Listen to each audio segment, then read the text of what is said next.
आपका स्वागत है नॉवल वर्ल्ड में। यहाँ हर रोज नया एपिसोड अपलोड होगा। चैनल को लाइक और सब्सक्राइब करें ताकि आप अपडेट रह सकें। तो चलिए अब कहानी शुरू करते हैं। बस आनंद लें। CH13 छोटा खरगोश। ये पागल इंसान, ये बेबी किसे बोल रहा है, मैं इसका मुंह तोड़ दूंगी। फिर कभी किसी को बेबी नहीं बोलेगा। मुझे तो लगा था ये सुधर गया है, पर नहीं, लातों के भूत बातों से नहीं मानते। माही गुस्से से आग बूला होते हुए कहा। रात के समय माही डिनर करने के बाद अपने रूम में आ गई। वो बालकनी में खड़ी होकर चांद को देखते हुए कहने लगी, पता नहीं क्यों पर दिल कहता है तुम सबसे अलग हो। तुम कभी मुझे धोखा नहीं दोगे, मेरा विश्वास नहीं तोड़ोगे, पर मेरे अतीत ने मुझे ऐसे ऐसे जख्म और धोखे दिए हैं कि अब मैं चाह कर भी किसी पर भरोसा नहीं कर पाती हूँ। तुम मुझे डिजर्व नहीं करते हो। तुम्हारे सामने मैं नशे की हालत में थी। अगर तुम चाहते तो तुम मेरा फायदा उठा सकते थे, पर तुमने ऐसा कुछ नहीं किया। इसलिए you deserve someone better than me. मुझे कैसे भी करके तुमसे अपना पीछा छुड़ाना ही होगा।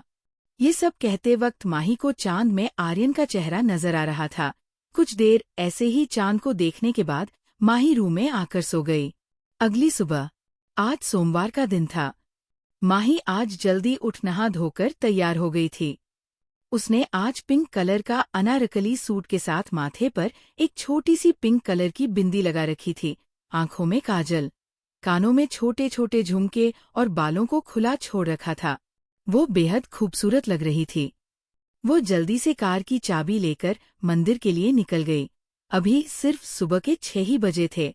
मंदिर में जाकर माही ने पहले पुजारी जी को नमस्ते कहा।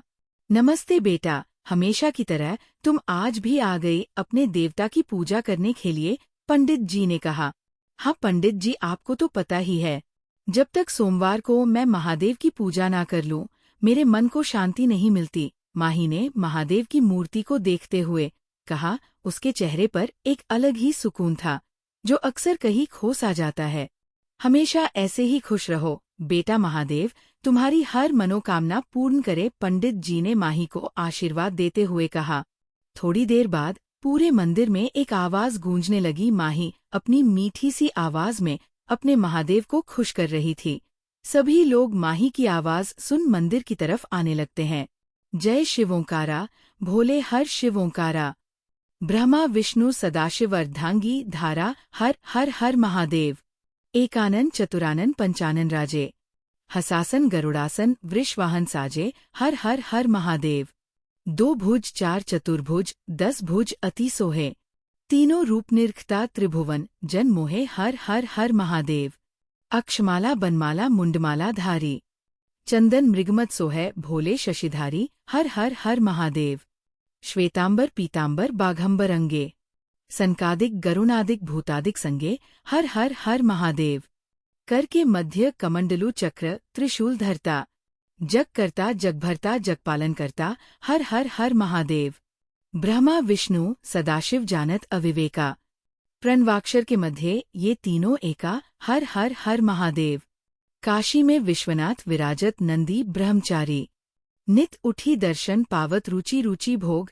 लगावत महिमा, अति भारी, हर हर हर महादेव, लक्ष्मी व सावित्री, पार्वती संगा, पार्वती अर्धांगिनी, शिव लहरी गंगा, हर हर हर महादेव, पर्वत सोहे पार्वती, शंकर कैलासा, भांग धतूर का भोजन, भस्मी में वासा, हर हर हर महादेव, जटा में गंगा बहत है, गल मुंडलमाला, शेष नाग लिपटावत, ओढ़त मृगछाला, हर हर हर महादेव, त्रिगुण शिवजी की आरती जो कोई नर गावे, कहत शिवानंद स्वामी मनवांछित फल पावे, हर हर हर महादेव, जय शिव ओंकारा भोले हर शिव ओंकारा, ब्रह्मा विष्णु सदाशिव अर्धांगी धारा, हर हर हर महादेव। अभी 3 औरतें अपनी कार से उतर मंदिर की तरफ आने लगी। माही की आवाज सुन उनमें से एक बूढ़ी औरत ने कहा, कितनी मीठी आवाज है, लगता है जैसे कानों में मिश्री सी घुल गई। हाँ माँ, आप सही कह रही है, उस बूढ़ी औरत के छोटे साथ आई एक औरत ने कहा। मीरा बहू, मैं हमेशा से ही सही कहती हूँ, बूढ़ी औरत ने कहा। माँ, कितना अच्छा होगा ना अगर हमारे आर्यन भी किसी ऐसे ही लड़की से शादी कर ले, तब तो रोज सुबह ऐसी मीठी आवाज के साथ सुबह होगी।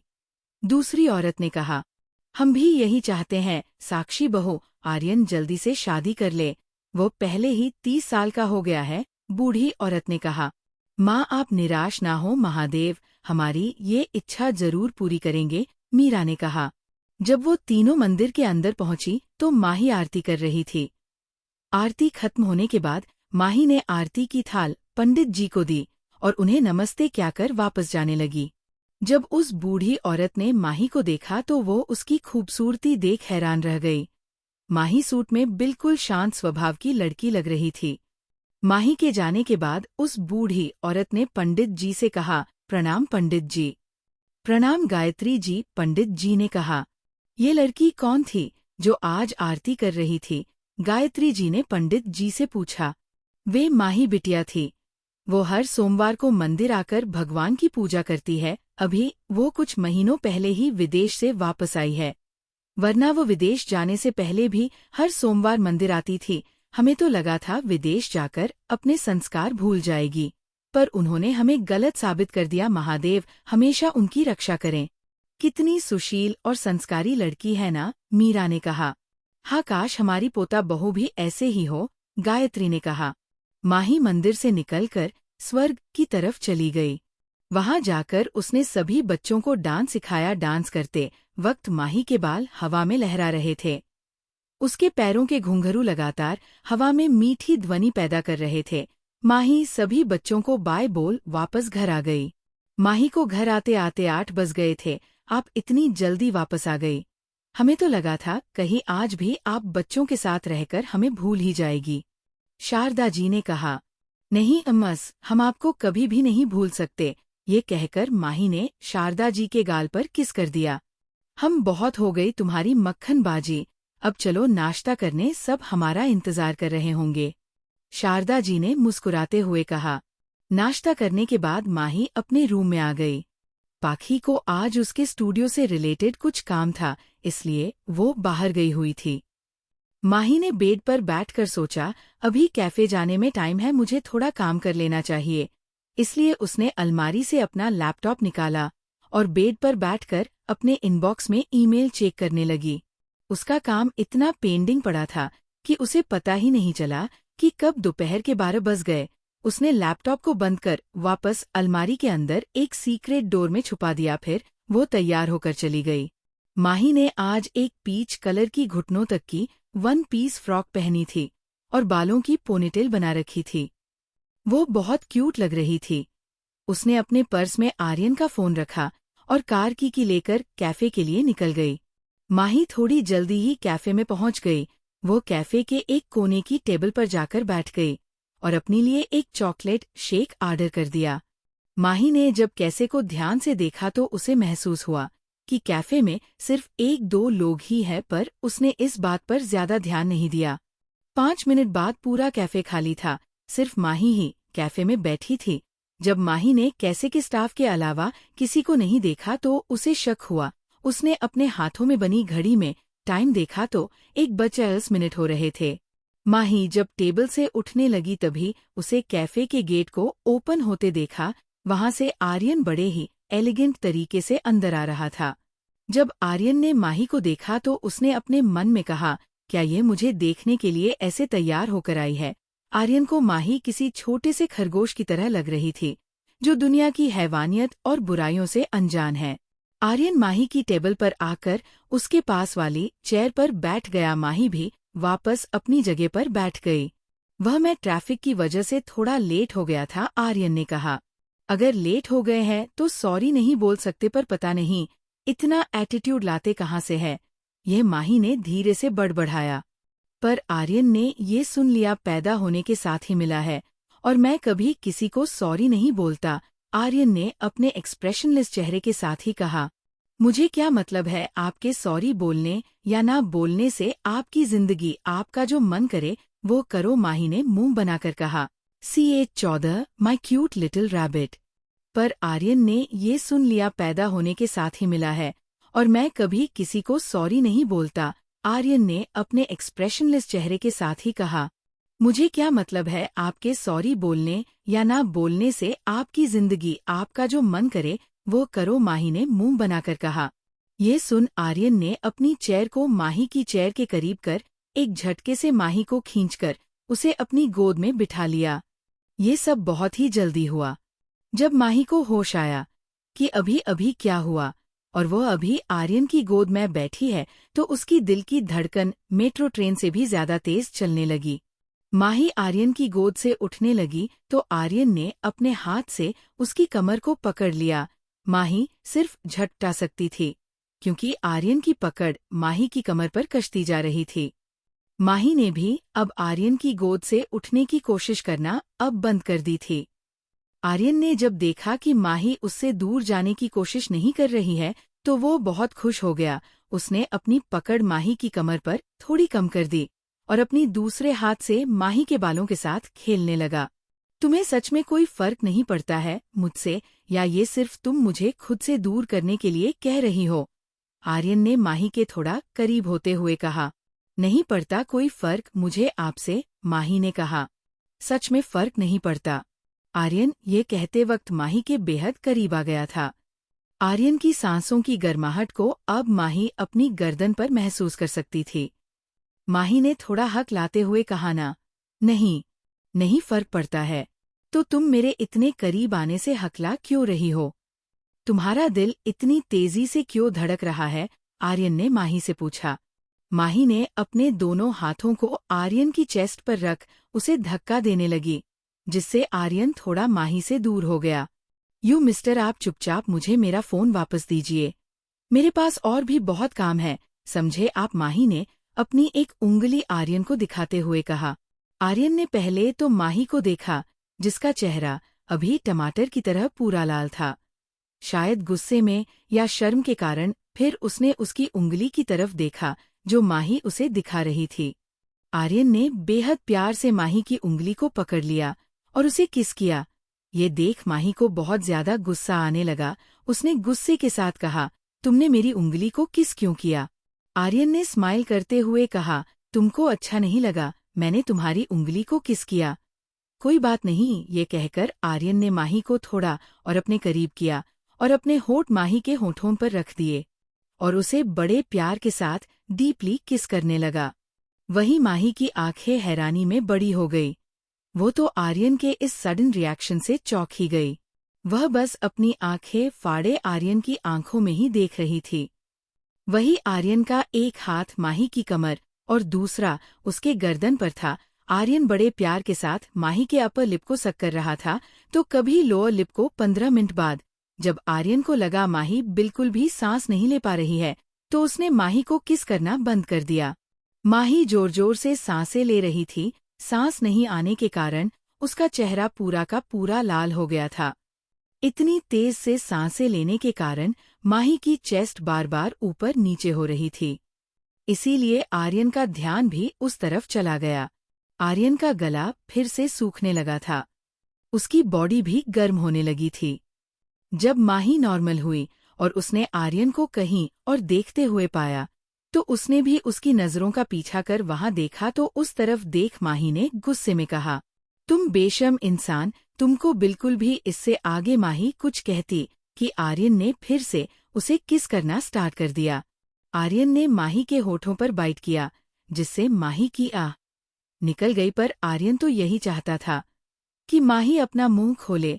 उसने तुरंत अपनी टंग को माही के मुंह में ले गया और माही की टंग के साथ खेलने लगा। माही के मुंह से आर्यन को चॉकलेट का टेस्ट आ रहा था। आर्यन ने माही की टंग को अपनी टंग में उलझाकर उसे अपने मुंह में ले गया और बड़े प्यार से उसके टंग को टेस्ट करने लगा। 20 मिनट की किस के बाद आर्यन ने माही को छोड़ा और उसके बालों को ठीक करने लगा। मैंने तुमसे पिछली बार एक सवाल पूछा था, तुमने उसका जवाब मुझे अभी तक नहीं दिया। क्या तुम मेरी गर्लफ्रेंड बनोगी? आर्यन ने बड़े प्यार के साथ माही से पूछो। नहीं, मैंने उस दिन भी कहा था और आज भी कह रही हूँ, मुझे तुम्हारी गर्लफ्रेंड बनने में कोई इंटरेस्ट नहीं है, माही ने गुस्से से कहा। पर आर्यन को माही की बात का बिल्कुल भी बुरा नहीं माना। उसने माही के कान के पास जाकर बड़े ही सेडक्टिव तरीके के साथ कहा, तुम बनोगी मेरी गर्लफ्रेंड, मैं तुम्हें सिर्फ 1 हफ्ते का टाइम देता हूँ सोचने के लिए। देखते हैं, पर अभी मुझे मेरा फोन वापस चाहिए, माही ने कहा। आर्यन ने अपने पॉकेट माही का फोन निकाला और माही को दे दिया। माही ने भी आर्यन का फोन उसे दे दिया। जब माही आर्यन की गोद से उठने लगी तो आर्यन ने उठने नहीं दिया। माही ने जब उसकी तरफ देखा तो आर्यन ने उसके फोरहेड पर किस किया, जिससे माही की आंखें अपने आप ही बंद हो गई। आर्यन ने कहा, अपना ध्यान रखना और भूलना मत, मैं हमेशा तुम्हारे साथ हर वक्त रहूंगा। आर्यन की ये बात माही के दिल पर जा लगी। माही को आज तक किसी ने नहीं कहा था कि कोई है उसके लिए भी उसका ध्यान रखने के लिए। आर्यन की आंखों से ही लग रहा था कि वह सिर्फ कहने के लिए ये सब नहीं कह रहा है। क्यों करते हो मुझसे इतना प्यार, माही ने अपने मन में ही कहा। ये देख माही की आंखें थोड़ी नम हो गई, जिससे आर्यन ने भी देख लिया। उसने अपने मन में कहा, माही तुम सिर्फ मेरी हो, मैं तुम्हें कभी दुखी नहीं होने दूंगा। You will be always happy my cute little rabbit. Aryan ने माही को छोड़ दिया। माही जल्दी से आर्यन की गोद से उठ गई और कैफे के बाहर जाने लगी। उसने एक बार पीछे मुड़कर आर्यन को देखा, जो कि उसे ही देख रहा था। माही वहां से जल्दी से अपनी कार लेकर वापस घर के लिए निकल गई। आर्यन ने तब तक माही को देखा जब तक वो उसकी आंखों से गायब ना हो गई। माही के कैफे के जाने के कुछ देर बाद ही आर्यन का असिस्टेंट विराज आर्यन के पास आया और कहा, सर अभी आपकी मीटिंग का टाइम हो गया है, हमें चलना चाहिए। आर्यन ने कहा और कैफे से निकल गया। जोशी मिशन। घर पहुंचने के बाद माही सीधे अपने रूम में गई और आज जो कुछ भी हुआ वह सोचने लगी। माही ने खुद से पूछा, जब उसने मुझे किस किया था तो मुझे अच्छा महसूस क्यों हो रहा था? अगर मैं चाहती तो कोई मेरे करीब ही नहीं आ सकता। क्यों उसके सामने मेरी नहीं चलती? क्यों मैं उसके साथ सेफ फील करती हूँ? क्यों मैं उसके साथ रहना चाहती हूँ? हे महादेव, मैं यूं कमजोर नहीं पड़ सकती, मुझे कुछ करना ही होगा। मैं एक बार फिर से धोखा नहीं खा सकती। माही ने अपने आंसू पोंछे और वॉशरूम में नहाने के लिए चली गई। रात को डिनर के बाद माही वापस अपने रूम में आ गई। पाखी भी उसके साथ ही थी। माही को अपसेट देख पाखी ने उससे पूछा तो माही ने उसे आज जो कुछ भी उसके और आर्यन के बीच हुआ सब बता दिया। पाखी, तुझे तो मेरे अतीत के बारे में सब कुछ पता है। अब अगर कुछ हुआ तो मैं पूरी तरह टूट जाऊंगी, माही ने कहा। माही, तुझे तो पता है वो आदमी कोई और नहीं आर्यन सिंह राजावत है, और जहां तक तुमने उसकी इन्फॉर्मेशन निकाली है, तुम्हें तो पता ही है आज तक उसने किसी लड़की के साथ रिलेशन नहीं रखा है।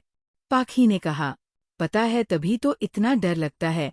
जब उसे सच पता चलेगा तो वैसे भी वह मुझे छोड़कर चला जाएगा, जैसे सब चले गए, और मैं किसी को धोखे में नहीं रख सकती, माही ने थोड़ा दुखी होकर कहा। माही, तुझे वो सब भूलना होगा, इसमें तुम्हारी कोई गलती नहीं थी। तुम्हें अपनी जिंदगी में आगे बढ़ना होगा। तुम चाहे सबको क्यों ना दिखाओ कि तुम कितनी स्ट्रांग हो, पर मैं जानती हूँ तुम अंदर से उतनी ही कमजोर हो। अगर हमारे साथ जिंदगी में 1-2 बार कुछ बुरा हो जाए तो हम जिंदगी जीना तो नहीं छोड़ सकते ना। मेरे हिसाब से तुमको आर्यन को एक मौका देना चाहिए।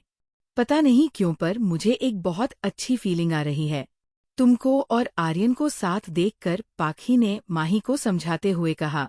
कुछ देर के लिए रूम में शांति छा गई। एक बार मैंने जो कहा उसके बारे में सोचना, ये कहकर पाखी माही के रूम से निकल गई। आज का एपिसोड यही खत्म होता है। आप लोग बताएं कैसा लगा स्टोरी, कमेंट में बताएं और बताएं कौन सी स्टोरी आगे सुनना है। धन्यवाद इतना प्यार देने के लिए।